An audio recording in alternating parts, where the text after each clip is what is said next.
ہم نے تو اس کی ذات کی تعریف بھی نہیں کی ہے, ہم نے تو یہ کہا ہی نہیں کہ اچھا ہے کیا برا ہے, ہم نے تو یہ کہہ دیا تقریر اچھی ہے. اس پہ خطوط آ رہے ہیں, آپ ہمارے دل سے اتر گئے. میں کوئی کہہ رہا ہے میں 8 سال سے سن رہا تھا, کوئی کہہ رہا ہے میں 15 سال سے سن رہا تھا, کوئی کہہ رہا ہے میں جناب آپ کو میں تو ساری رات آپ کے بیان بیٹھ کے سنا کرتا تھا, سوتا نہیں تھا, لیکن آپ میرے دل سے ہمیشہ کے لیے اتر گئے ہیں. بھائی اتنا تو پھر آج اس بات پہ نہیں, کل کسی اور بات پہ اتر جائے گا, آپ اتر جاؤ گے آپ ٹریک سے. اتنا چھوٹا ظرف اگر رکھو گے تو دنیا میں کسی سے بھی فائدہ نہیں اٹھاؤ گے, اس لیے کہ آج آپ دل سے عقیدت کر رہے ہو نا, اور عقیدت میں غلو کی وجہ سے ہمارے آپ کے دل سے ہم اتر رہے ہیں, کل ان سے کوئی مسٹیک ہوگی وہ بھی آپ کے دل سے اتر جائیں گے. ایسے آدمی کے دل میں کبھی کوئی پنپ سکتا ہی نہیں ہے. ظرف بڑا رکھیں, یہ بول لیا کریں بھائی غلطی ہو گئی مفتی صاحب سے. آپ کا خیال اگر ہے کہ ہم نے غلط کہا, بھائی مفتی صاحب بہت اچھے, آپ کے خیال میں وہ تو اللہ ہی جانتے اچھے ہیں کہ نہیں, لیکن آپ کہہ رہے ہیں بھائی میرے خیال میں مفتی صاحب بہت اچھے, یہ والی بات مفتی صاحب کی میں اس سے متفق نہیں ہوں, ختم. اس میں کون سا مسئلہ ہے بھائی, اتنا بڑھاتے ہیں یار ان چھوٹی چھوٹی باتوں کو. آپ بولو حضرت مولانا طارق جمیل صاحب بہت اچھے, اللہ نے ان سے بڑا کام لیا,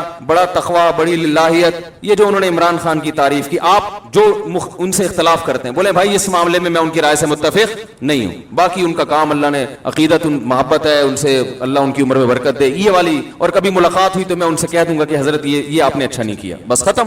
جن کی رائے میں انہوں نے اچھا نہیں کیا اور جن کی رائے میں اچھا کیا وہ کہیں بہت اچھے, کیپ اٹ اپ. تو اتنا چھوٹا ظرف, اتنا چھوٹا ظرف, اور جس کا یہ ظرف ہوتا ہے وہ کسی بھی جگہ نہیں پنپتا. دیکھو رسول اللہ صلی اللہ علیہ وسلم نے ارشاد فرمایا, خواتین سے خطاب کیا کہ عورتیں جہنم میں مردوں سے زیادہ ہوں گی. خواتین نے پوچھا کیوں؟ اس حدیث میں تو ہے عورتیں زیادہ ہوں گی, دوسری حدیث میں آتا ہے جنت میں بھی عورتیں زیادہ ہوں گی, ایک اور حدیث ہے. یہ میں اس لیے کہہ رہا ہوں کہ خواتین ڈر جاتی ہیں کہ ہم یہاں بھی وہاں بھی, ہمیں دعا کر کھو, یہ کیا مذاق ہے. وجہ اس کی یہ کہ خواتین کی آبادی ہی زیادہ ہوگی, تو ظاہر ہے ادھر بھی زیادہ تو ادھر بھی زیادہ. تو پوچھا گیا بھائی وجہ کیا ہے, آپ نے فرمایا تکفرن العشیر, شوہر کی نافرمانی کرتی ہو. ناشکری, نافرمانی نہیں, کفر کہتے ہیں ناشکری کو. کیسے ناشکری؟ فرمایا ساری زندگی کھلاتا ہے پلاتا ہے. آج کوئی مرد بیوی کو چھوڑ دے, بیچاری کا کیا پرسان حال ہوتا ہے ہمارے معاشرے میں. گھر اس کو لے کے دیتا ہے, گیس بجلی کا بل, چھت مہیا کی, اس کو تحفظ دیا, اس کی اولاد کا ہمیشہ کے لیے محافظ بنا, اتنے بڑے بڑے انعامات احسانات.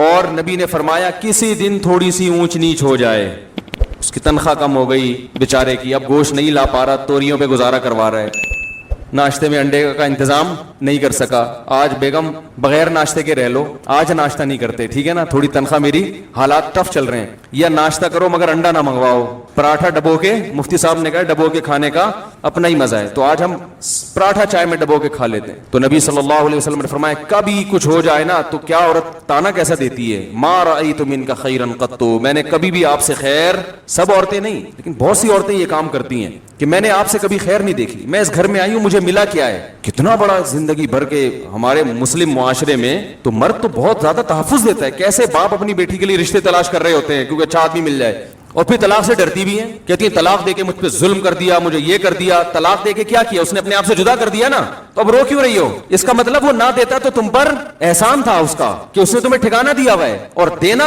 غلط سمجھا جاتا ہے معاشرے میں, اس لیے کہ وہ جو تمام تحفظات اس نے دیے ہوئے تھے وہ تم سے چھین لیے, تو نقصان عورت کا ہوتا ہے کہ نہیں ہوتا. تو کتنی بڑی فضیلت ہے. لیکن نبی نے فرمایا کہ تکفرن العشیر, جو عشیر ہے نا ہمیشہ ساتھ رہتا ہے, تو اس کی ناشکری کرتی ہو. تو بھائی اس سے صاف پتہ چلتا ہے کہ جب کسی کی خدمات زیادہ ہوں, باپ اور ماں کا بھی یہی حکم ہے, ابا کو برداشت کرنے کا حکم ہے کہ نہیں ہے. آپ کے والد صاحب اگر آپ جے یو آئی میں اور ابا پی ٹی آئی کی تعریفیں شروع کر دیں عمران خان کی, ابا کو بولو کہ ابا آپ میرے دل سے اتر گئے, بولو گے؟ بولو نا بھائی. آپ جے یو آئی کے ہو, آپ دھرنے میں شرکت کے لیے جا رہے ہو اور ابا نے کہا عمران خان زندہ باد, آپ بولو گے یار ابا ایسی باتیں نہیں کرو یار, بس یہی بولو گے نا, ابا یہ نہیں کرو یار میں دھرنے میں جا رہا ہوں, آپ کہہ رہے عمران خان زندہ باد. آپ ابا کو لکھ کے دو گے ابا آپ میرے دل سے اتر گئے, ابا بولے گا دفع ہو یہاں سے, میں تیرے دل سے اتر گیا, تو میرا باپ ہے جو مجھے تانے دے رہا ہے دل سے اتر گیا, تیری اوقات کیا؟ باپ یہی کہے گا نا, میں نے جنا ہے تجھے, ساری زندگی میں نے کھلایا پلایا, تو ماں کو بھی کوئی تانا نہیں دے سکتا. ہمیں یاد ہے جب ضیاء الحق کا دور تھا, ہم بہت چھوٹے بچے تھے اس وقت, تو ضیاء الحق نے ریفرینڈم کروایا تھا کہ اسلام چاہتے ہو تو ہاں, اسلام نہیں چاہتے تو نہ.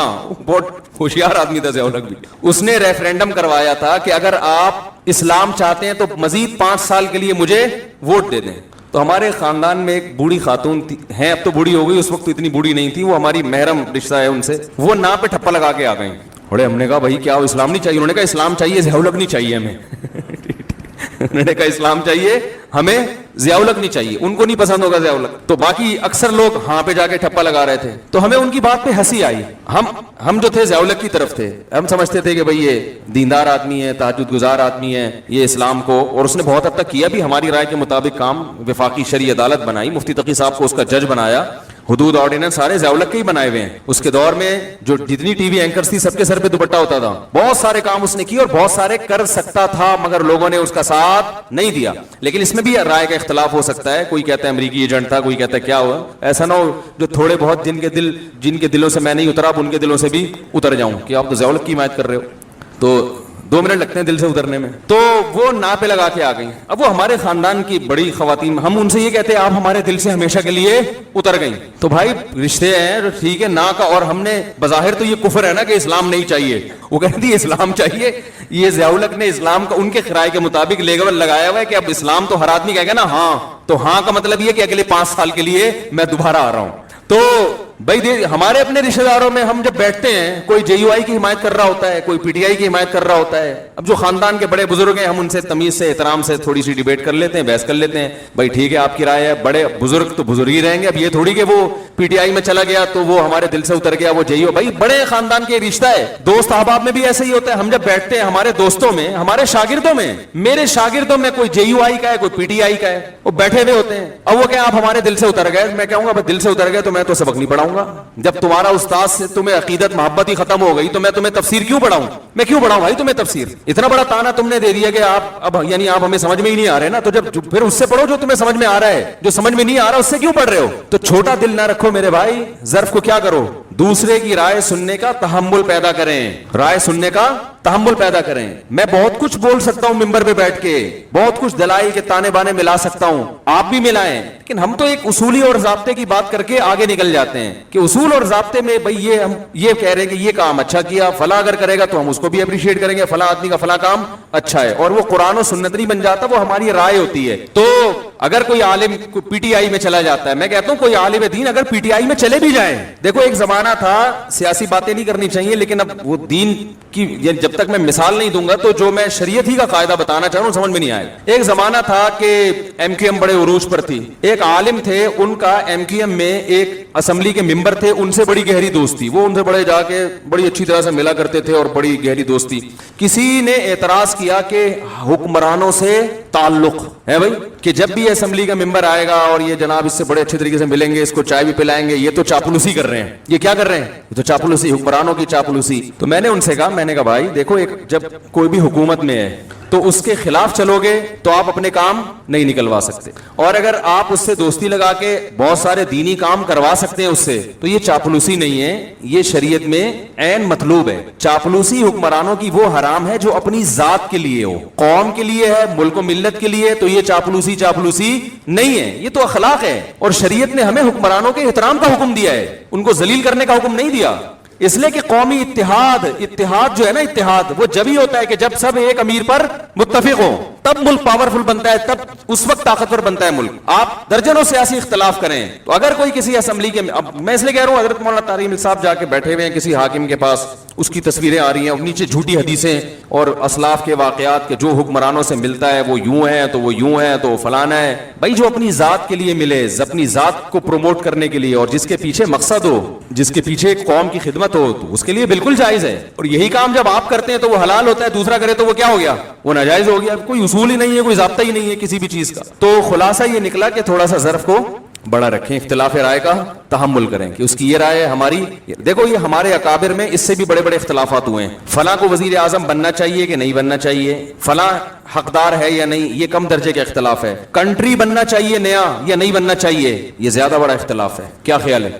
جب ہندوستان کے 2 ٹکڑے ہو رہے تھے, مولانا حسین احمد مدنی رحمہ اللہ تعالیٰ کی رائے یہ تھی کہ ہندوستان کو 2 ٹکڑوں میں تقسیم, بولو بھائی, نہیں ہونا چاہیے. ان کی رائے تھی, ان کے پاس اپنے دلائل تھے کہ زیادہ مسلمان انڈیا میں ہیں, یہاں تھوڑے ہیں, تو ایک پوری ان کے پاس ایک دلائل تھے. مولانا اشرف علی تھانوی رحمہ اللہ تعالیٰ, مولانا ظفر احمد عثمانی رحمہ اللہ تعالیٰ کی رائے یہ تھی کہ بننا چاہیے ملک. یہ بہت بڑا اختلاف تھا کہ نہیں تھا؟